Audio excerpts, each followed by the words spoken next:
अस्सलाम वालेकुम and welcome back to my YouTube channel thread art. मैं उम्मीद करती हूँ कि आप सब खैरियत से होंगे।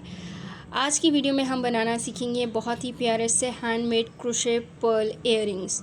यहाँ पे जो मैंने थ्रेड यूज़ किया है वो है ये बटरफ्लाई का कॉटन थ्रेड और पर्ल्स कुछ यूज़ किए हैं। हमें हुप इयररिंग्स चाहिए होंगे और अपनी इस वीडियो को शुरू करते हैं। इसमें मैं आपको डिटेल से बताऊँगी कि आपको किस किस चीज़ की ज़रूरत है। अभी जो हम वीडियो बनाएंगे उसके लिए हमें चाहिए ये वाले पर्ल्स, ठीक है, ये वाले हुप इयररिंग्स चाहिए होंगे और साथ में हमें एक नीडल की ज़रूरत पड़ेगी, ठीक है। ये इस तरह से नज़र आ रहे होंगे आपको चीज़ें, ये हमें तीनों चीज़ें ज़रूरत पड़ेंगी। और हम जो हुक साइज़ इस्तेमाल करेंगे वो करेंगे 2.00। साथ में हमें एक चाहिए होगी सीज़र, ग्लू मस्ट है, ये वाली ग्लू हम यूज़ करेंगे। और यहाँ पे जो मैं आपको थ्रेड दिखा रही हूँ ये भी कॉटन थ्रेड है, लेकिन ये थोड़ा मोटा है और मैट है। जो पहले आपको इयररिंग्स दिखाए हैं वो मैंने इस बटरफ्लाई वाले थ्रेड से बनाए हैं। अभी इस वीडियो में जो हम थ्रेड यूज़ करेंगे वो ये गोल्डन कॉटन वाला थ्रेड यूज़ करेंगे। ये आपको इजीली मार्केट से मिल जाएगा, ठीक है। ये भी बारीक ही थ्रेड है, इसके लिए हम 2 mm का हुक साइज़ यूज़ करेंगे। तो चलिए अपनी इस वीडियो को बनाना शुरू करते हैं, ठीक है। मैं आपको दिखाती हूँ कि इसका इयररिंग बनके कैसा लगता है। यहाँ पे ये इयररिंग एक मैंने पहले से बना के रखा हुआ है, ये मैट फिनिश में है और मुझे वैसे बहुत ही पसंद आया, तो मैंने सोचा कि इसी थ्रेड से आपको बनाकर दिखाती हूँ। अगर आप बिगनर हैं तो पहले इस थ्रेड से बनाना सीखें, दूसरा वाला जो थ्रेड है वो थोड़ा सा स्लिपरी है। So let's begin with the slip not. सबसे पहले हम एक स्लिप नॉट ले लेते हैं। ये हमारा राउंड 1 है और इस राउंड में हम 12 चेन्स बनाएंगे। This is very beginner friendly tutorial, okay.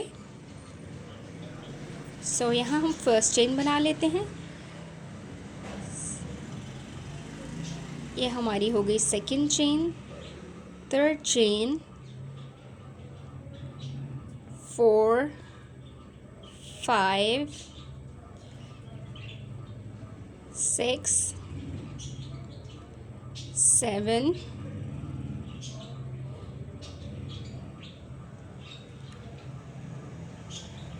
8, 9, 10, 11 और ये 12, ठीक है। ये हमने 12 चेन्स बना ली हैं।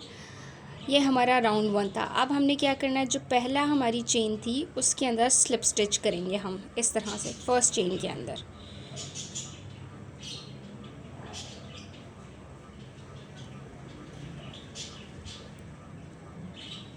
ये वाला थ्रेड बहुत ही सॉफ्ट है और बनाने में आसान है, ठीक है।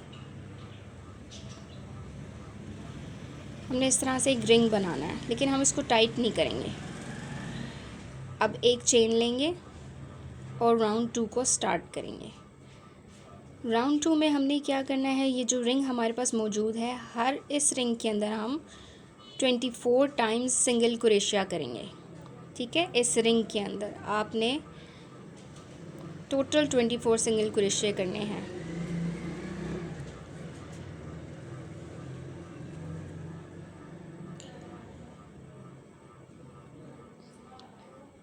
इस थ्रेड को थोड़ा बिगनर आसानी से हैंडल कर सकते हैं, इसलिए मैंने इस वीडियो में इस थ्रेड का इस्तेमाल किया है। दूसरा वाला बहुत बारीक है और काफ़ी स्लिपरी है, शाइनी है। यहाँ पे मैंने वीडियो को कट नहीं किया ताकि आप देख सकें कि किस तरह से हम इस रिंग के अंदर सिंगल क्रोशिया करेंगे।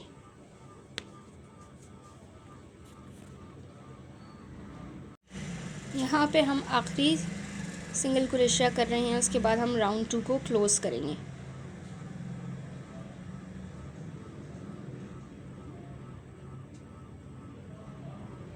मेक श्योर आपके जो सिंगल क्रोशिया हैं वो 24 ही हों, वरना इसकी शेप ख़राब हो जाएगी।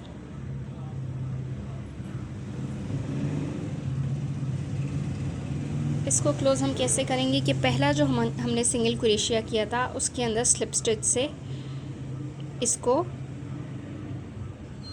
बंद कर देंगे, ठीक है।